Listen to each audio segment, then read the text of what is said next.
but our pride and our ego, then we will be trapped in a world where we could have had connection because we didn't want to live in the place of need. Okay, all right. So what we got going on here now? So I was listening to Sarah Jakes. She got this post on her Instagram talking about living on an island, and we choose to live on an island because we're choosing our pride and our ego rather than living in a place of need. And I'm like, what? That is just ridiculous, to say the least. That is ridiculous, number one, because I feel like that's exactly why, with that type of mindset, that's exactly why a lot of women are stuck in life. They are stuck in life. They're stuck on social media. They're stuck on past relationships. They're stuck on previous experiences that didn't turn out to be what they wanted it to be. I feel like messages like that does not help you to move forward. If anything, it just makes you even more confused as fuck when you try to move forward. It's that false guilt that just kind of like, as you're running, you're like, then you start doubting yourself.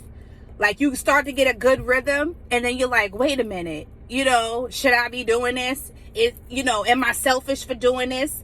It's like, I really don't like messages like that, because I feel like it really counteracts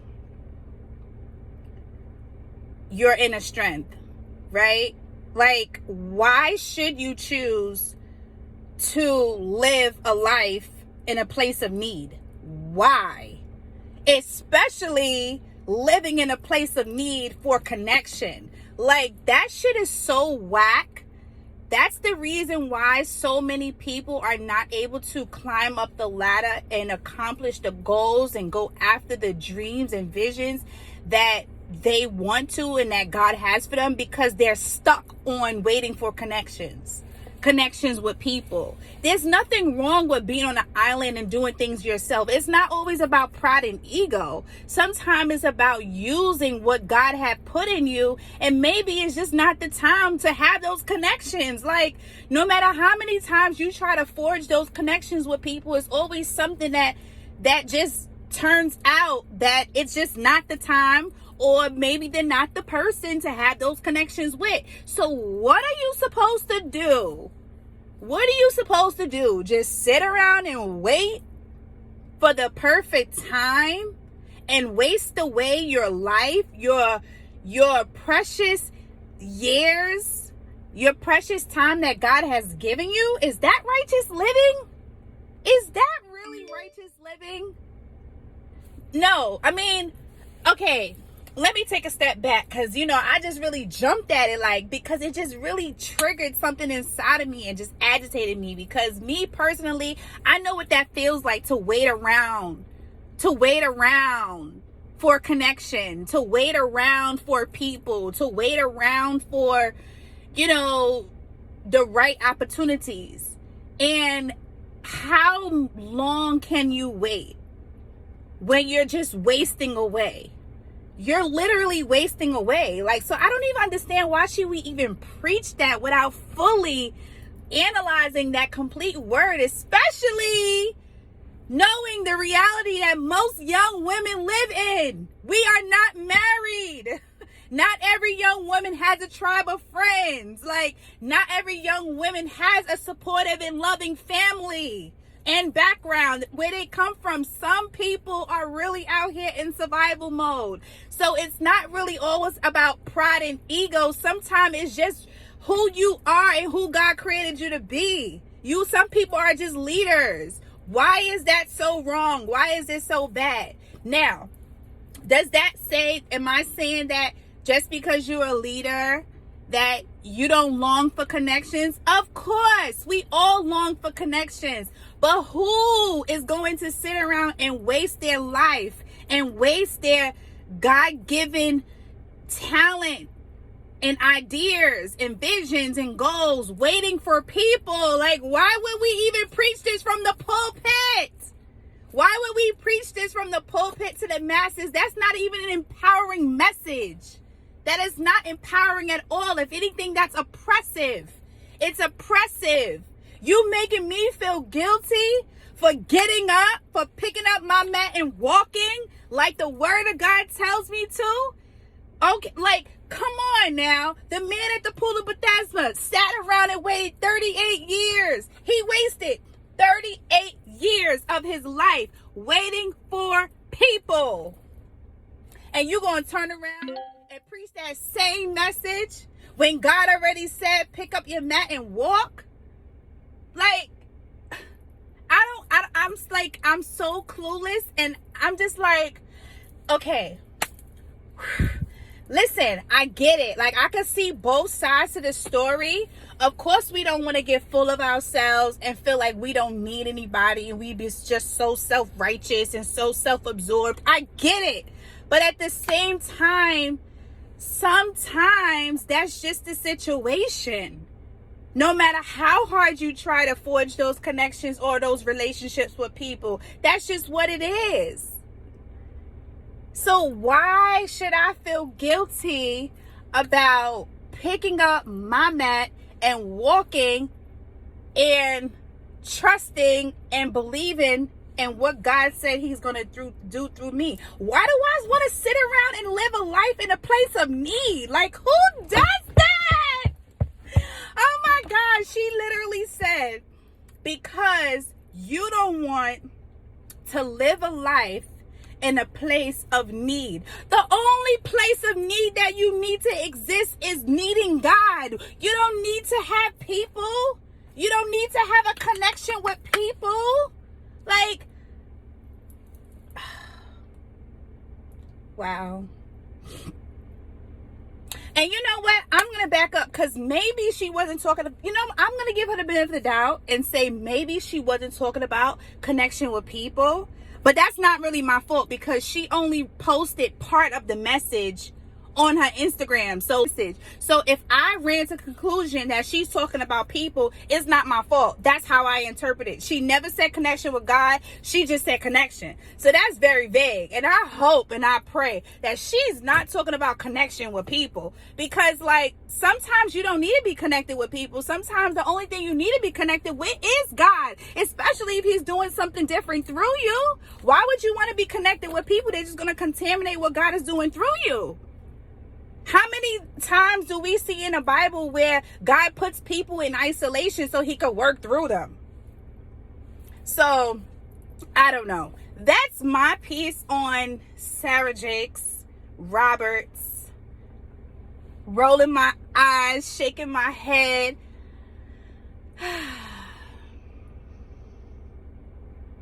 I just wish sometimes people will just step out of their bubble and understand that most people do not live the reality that they live in. Like, most young women are single. Most young women are out here, a lot of young women are out here doing a lot of things on their own. They don't have supportive and loving families and, coming from these Cosby households. Like, some people grew up in foster care. Some people, are immigrants and they had to come to this country and struggle. Like, there's so many different backgrounds. And I think a lot of people who have these huge platforms, they just are irresponsible, and they don't realize that their followers do not live their reality. Like, and then another thing about Sarah Jakes, because I've been meaning to do this video for a while, but I didn't want to come across as a hater. But I know I'm not a hater, so that thought is just false guilt. You see how quick false guilt try to creep in, make you feel guilty for feeling some way, and that's not really your intentions of feeling that way? It's that subtle, it's that easy. But, like, listen, I celebrate her for the strides that she made. I'm not a hater. I celebrate her. I actually like her as a person because of her story. But what I don't agree with is when she be posting about her husband, talk about her husband saved her life and her husband is this, her world, and her husband is this. It's like, really? Really?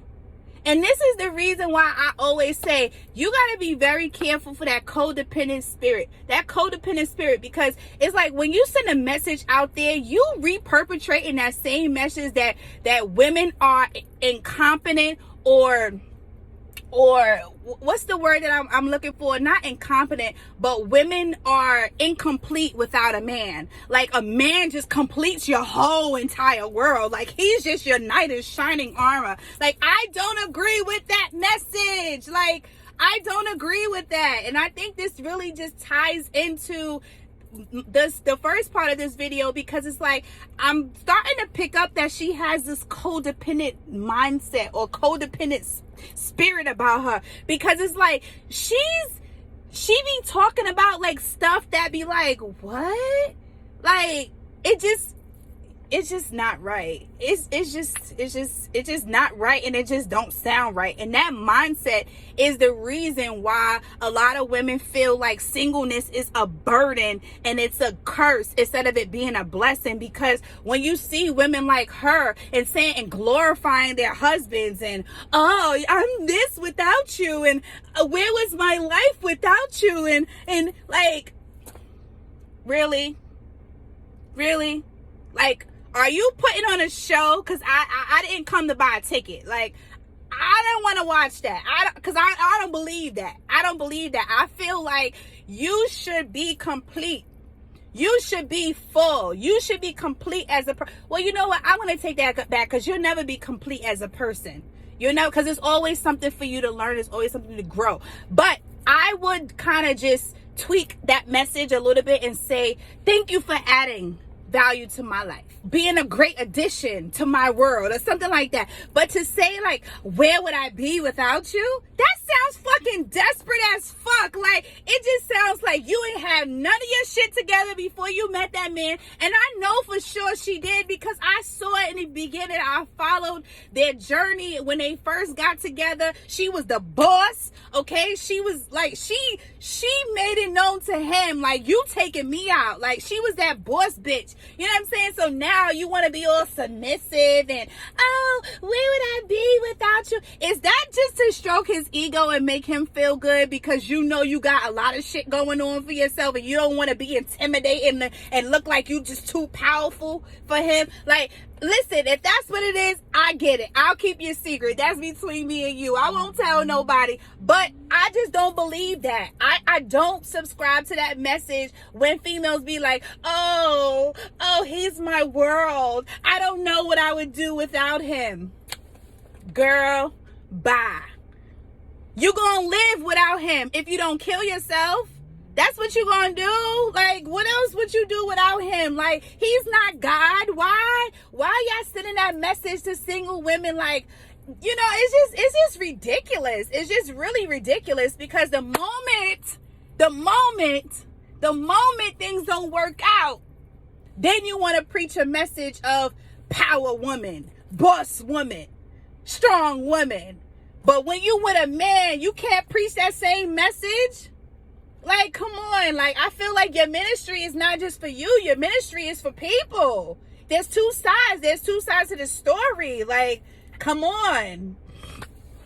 And it's so crazy, because it's like, this is exactly what women do when they get married and they have kids. It's like their identity is just so caught up into that. Like, they just totally forget about who they are, as if they don't have an identity or existence on their own. Like, you have to have a separate life apart from your husband and from your kids. That's ridiculous. Like, what kind of message, what kind of model are you being for single women out here? You're just really teaching single women, listen, as soon as you get married and have kids, your life is over. I don't agree. What Beyonce said, and I hate to bring Beyonce into this, but it is what it is. Like, she said you have to have a life separate from your husband. I don't really watch or follow Sarah Jakes Roberts that closely to know what she does too much in her life. But I would love to just know that she takes girl trips, right? Because that's really important for your mental health.